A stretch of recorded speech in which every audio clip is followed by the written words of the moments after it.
हाथी घोड़े तोप तलवारें। चला गाइस आज वाले लोग चंदूची समाधी आहे। तुळापूर आहे ना, पाहण्यासारखी जागा आहे। या एकदात खूप चांगली जागा आहे।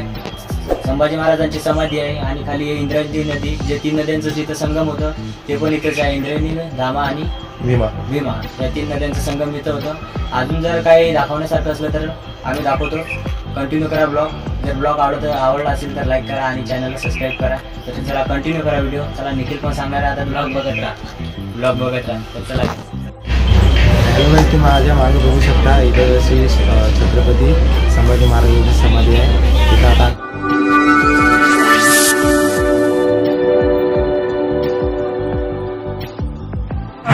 ब्लॉगमध्ये आणि तुम्ही चांगल्यासाठी पण बसला असाल तर काय आज आम्ही चालतो तुळापूरला, जिथे की संभाजी महाराजांची समाधी आहे।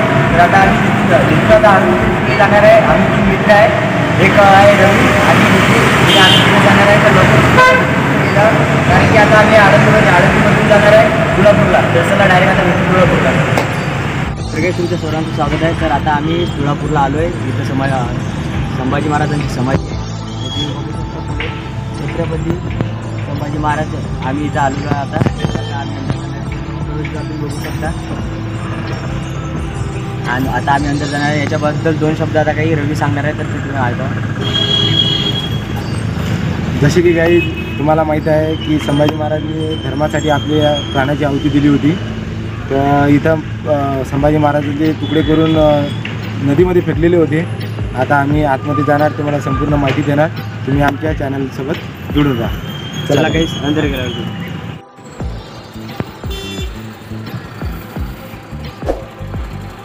तर काही तुम्ही बघू शकता की आम्ही आता चाललो आहे आता समाधीचं दर्शन घ्यायला। श्री क्षेत्र संभाजी महाराज तुळापूर इथे आम्ही आलो आहे। आता आम्ही जाणार आहे अंदर। आमचं भाग्य आहे की आम्हाला समाधीचं दर्शन करायला भेटते। हे बघा काहीच रवी आणि निखिल। तर चला काहीचं ट्रॅक अंदर भेटतो तेव्हा प्रवेशद्वार बघू शकता तुम्ही। धर्मवीर छत्रपती संभाजी महाराज प्रवेशद्वार, श्री क्षेत्र तुळापूर।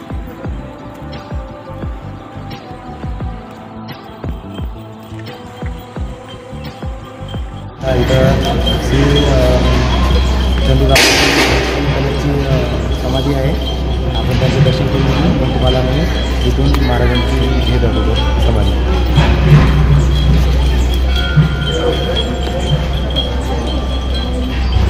तुम्ही माझ्या मागे बघू शकता, इथं श्री छत्रपती संभाजी महाराजांची समाधी आहे। तिथं आता आम्ही जाऊन दर्शन घेणार आहे आणि तुम्हाला पण दाखवणार आहे। तर आमच्या चॅनलला जुळून राहा।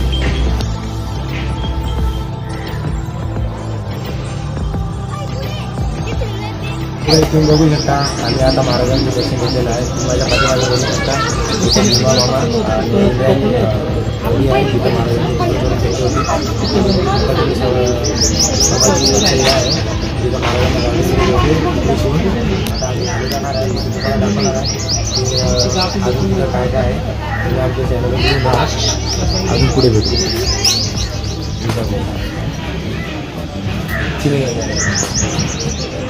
आता आम्ही तुम्हाला 3 नद्यांचं संगम कुठं होते ते दाखवतो। तर चला काही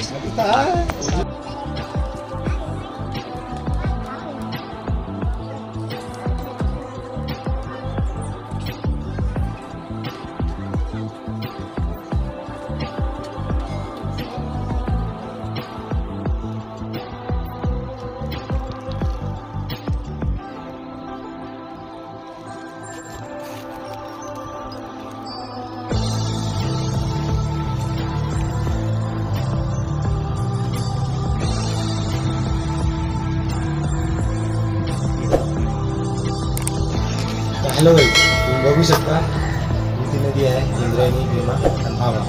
या नदीमध्ये महाराजांचे तुकडे होते। एकट्या वाघाला पकडायला अशी आजाराचं सैन्य आलं होतं। तर तुम्ही याच्यावरून विचार करू शकता की महाराजांचं बळ आणि महाराजांची शक्ती किती पराक्रम होती। आणि आपण जर बघू शकतो तर तुम्ही बघून घ्या इथचा व्ह्यू आणि महाराजांची समाधी, कवी कलशांची समाधी। तुम्हाला इथं महाराजांचे जे साखळ्या होत्या हातामध्ये घातलेल्या वेळ्या होत्या ते तुम्हाला इथं बघायला मिळेल।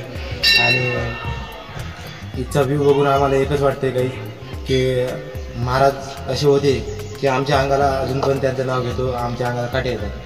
तर महाराजाची जी पराक्रम आहे तो आपल्याला आता सध्या इतिहासामध्ये बघायला मिळतो. महाराजाचे शौर्य, महाराजाची पराक्रमाची प्रतिक्रिया. त्यांनी 24 वर्षाच्या वयामध्ये त्यांनी 203 युद्ध लढले होते आणि त्याच्यामधलं एक पण युद्ध नव्हतं हरलेलं. आता तुम्ही महाराजांची थोडी माहिती घ्या आणि कधी तुम्हाला एक चान्स जर मिळाला तर तुळजापूरला येऊन बघा आणि महाराजांचं दर्शन घेऊन बघा. तुम्हाला इथं काही ना काही इतिहास मिळेल. आणि धन्यवाद. बाकीचं तुम्हाला विश्वजित सांगेल. आता संभाजी महाराजांच्या समाधीकडे आलो होतो आणि समाधीचं दर्शन पण झालं आहे, तुम्ही बघू शकता ब्लॉगमध्ये. आणि तुम्ही बघितलं असेल की इंद्रायणी नदी इथं तिन्ही नद्यांचा संगम झाला. भीमा, भमा आणि इंद्रायणी या तिन्ही नद्यांचं इथं संगम झालं आहे. तर आता आमचं समाधीचं दर्शन पण झालं आहे. आजचा ब्लॉग कंटिन्यू कोण करत आहे माहीत असेल तुम्हाला, रवी करणार आहे. रवी करत पण आहे, चांगल्या प्रमाणे करत आहे. तुम्ही कमेंटमध्ये सांगू शकता की त्यानं ब्लॉग कसा बोलत आहे, तो काय कसा बोलत आहे, कमेंटमध्ये नक्की सांगा. तर चला काही आता वरती भेटतो, तो वरती जायला चला. तर चला आता आम्ही संजीवशरण मंदिरामध्ये कंटिन्यू करा ब्लॉग. चला भेटू.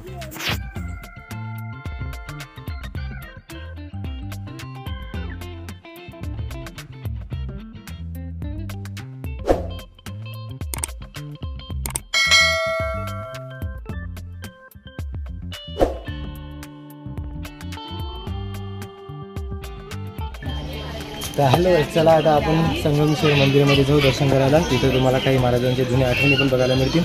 चला चालू.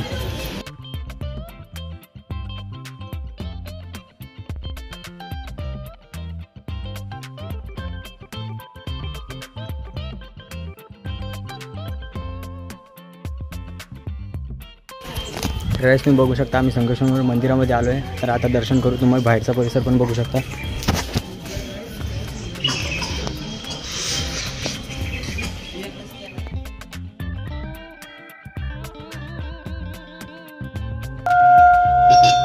चला गाईस, आजवर जाऊ.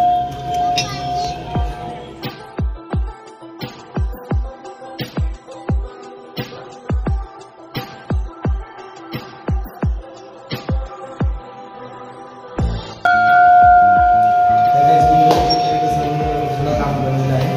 आता आपण आतमध्ये जाऊ आणि दर्शन घेऊ.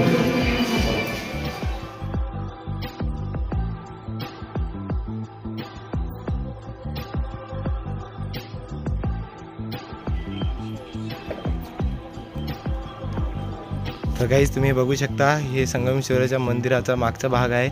जिथं प्राचीन काळामधलं, शिवाजी महाराजच्या काळामधलं तुम्हाला हे कोरीव काम मिळेल. तुम्ही बघू शकता किती फिनिशिंगमध्ये काम आहे. आणि हे दोघं जण चालले पुढं दर्शन करत, हा विश्वजित आणि हा निकिता. काहीच तुम्ही बघू शकता, आम्ही पूर्ण तुळजापूर फिरलेलो आहे.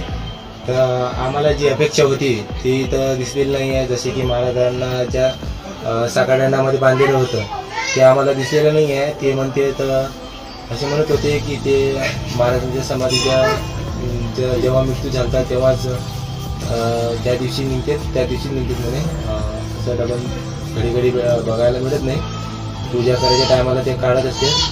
तर माझं सांगणं असं आहे गाईज की जर तुम्हाला स्वर्ग बघायचं असेल तर रायगड बघा. तुम्हाला कुठं फिल्ममध्ये पैसे जाते तर मी पैसे साठवून महाराजांचे गड किल्ले बघा. तुम्हाला संपूर्ण माहिती भेटेल महाराजांनी आपल्यासाठी काय काय केलेलं आहे हे तुम्हाला समजेल. आणि काही जसे आजकालची परिस्थिती तुम्ही बघू शकता, त्या परिस्थितीमुळे काही जण कुठं जाऊ शकत नाही, फिरू शकत नाही. तर आमची पण काही तशी परिस्थिती आहे. पण आम्ही थोडे पैसे साठू असे महाराजांचे गड किल्ले बघतो. आणि यांच्या पुढे पण आम्ही तुम्हाला जिथं जिथं फिरायला गेलो तिथे व्हिडिओ काढणार, गड किल्ले दाखवणार. तर तुम्ही आम्हाला सपोर्ट करा, आमच्या चॅनलला सबस्क्राईब करा आणि गाईज आम्हाला असंच प्रेम देत राहा. आणि बाकीचे तुम्हाला विश्वजित सांगेल, तुम्हाला महाराजांच्या बद्दल काही 2 शब्द तो सांगेल. ठीक आहे, धन्यवाद. ब्लॉग बघितला असेल तर रवीने कसा ब्लॉग केला तुम्ही सांगू शकता कमेंटमध्ये. कारण की खूप चांगल्या प्रमाणे हा ब्लॉग करत आहे. याने पण ब्लॉगिंग सुरू करायला पाहिजे. तो आपल्या ब्लॉगमध्ये आला आहे किंवा त्याला तुळजापूरचा संभाजी महाराजांची समाधी बघायची होती. तर आज आम्ही कसा पण टाईम काढला आणि याच्यासोबत आलो. तर खरंच तुळजापूर आहे ना पाहण्यासारखी जागा आहे. या एकदा खूप चांगली जागा आहे. संभाजी महाराजांची समाधी आहे आणि खाली इंद्रायणी नदी, जे 3 नद्यांचं जिथं संगम होतं ते पण इथेच आहे. इंद्रायणी, धामा आणि भीमा या 3 नद्यांचं संगम इथं होतं. अजून जर काही दाखवण्यासारखं असलं तर आम्ही दाखवतो. कंटिन्यू करा ब्लॉग. जर ब्लॉग आवडला असेल तर लाईक करा आणि चॅनलला सबस्क्राईब करा. तर जरा कंटिन्यू करा व्हिडिओ. चला निखिल पण सांगणार आहे आता ब्लॉग बघत राहा. आमचा तिघांचा ब्लॉग. तर खरंच सांगा, कारण की हा आमचा आहे ना ब्लॉग कॉमेडीवरून नाही, कायच्यावरून नाही. आम्ही आहे ना संभाजी महाराजांच्या समाधीचं दर्शन करायला आलो होतो. तुम्हाला फक्त एवढंच सांगणार आहे की महाराजांचा इतिहास एवढा मोठा आहे की आमच्या शब्दामध्ये तुम्हाला सांगू शकत नाही. तुम्हाला जर महाराजांचा खरंच इतिहास बघायचा असेल, समजून घ्यायचा असेल, महाराजांचे गुणधर्म तुमच्या अंगामध्ये घ्यायचा असेल तर महाराजांचा एकदा इतिहास वाचा, शिवचरित्र वाचा आणि शंभूचरित्र वाचून बघा. तुम्हाला महाराजांची खूप सारी माहिती मिळेल. आणि राहिली गोष्ट महाराजांना हे का बराबरी करायची ते आपण करू शकत नाही. तर माझं म्हणणं एवढंच आहे गाईज की आम्हाला सपोर्ट करा. आम्ही तुम्हाला जिथं जिथं आम्ही फिरायला गेलो, समजा आता आमचं फक्त एवढंच आहे की आम्ही कॉमेडी ते व्हिडिओ टाकणार नाही. आम्हाला फक्त महाराजांचा इतिहास कसा होता, काय होता, आम्हाला तेच बघायचं आहे. तर आम्ही इथून पुढं रायगडचा पण तुम्हाला व्हिडिओ टाकणार आहे. तो तुम्ही आम्हाला फक्त सपोर्ट करा, जिथे आम्ही तुम्हाला महाराजांच्या सगळ्या किल्ल्याची माहिती देऊ. धन्यवाद. हा गाईस, तर आता चला कंटिन्यू करा ब्लॉग. बघितलं असेल तुम्ही की याने सांगितलं आहे की महाराजांचा इतिहास खूप मोठा आहे, आपण शब्दामध्ये सांगू नाही शकत. तर चला आता कंटिन्यू करा ब्लॉग. भेटू बाई. ओके, तर गाईस तुम्हाला व्हिडिओ कसा आवडला तर कमेंटमध्ये नक्की सांगा. तर आजचा ब्लॉग आम्ही इथे सेंड करतो. तर चला, आम्हाला पण उशीर होते घरी जायला, आम्हाला पण कामाला लागते. चला ओके बाय. आता आम्ही ब्लॉग एंड करतो. तर भेटू नेक्स्ट ब्लॉगमध्ये. याने बा कानात बाळी घातली आहे छक्का. चला गाईज, मी बाळी घेतली आता. मी पण अंगठी घेतलेली आहे, एक बाळी घेतलेली आहे कानामध्ये. तुम्ही नक्की सांगा आम्ही कसे दिसत आहे, कमेंट मध्ये नक्की सांगा. यानं चोरली आहे. तर चोरली नाही गाईज, 70 रुपये विकत घेतली. तर चला नेक्स्ट ब्लॉग मध्ये भेटू. ठीक आहे, जय हिंद. घोड़े तोप तलवारें फौजे तेरी सारी है, पर जंजीर में झगड़ा राजा मेरा, अभी सब पे भारी है. हा शेर इथं आहे गाईज. आता हा नवीन सांगणार आहे. नवीन नाही सांगणार आहे. कसं आहे, जो आपण छावा फिल्म मध्ये शेर बघितलेला होता तो इथं लिहिलेला होता, इथून चोरून छावा फिल्म मध्ये घातलेला आहे. आणि तुम्ही बघू शकता तुळापूरचं हे आहे. तर आता आम्ही नाश्ता वगैरे करतो, आम्हाला पण भूक लागलेली आहे काही. चला, सबस्क्राईब करा. Bye tata, bye bye. भेटू नेक्स्ट ब्लॉग मध्ये.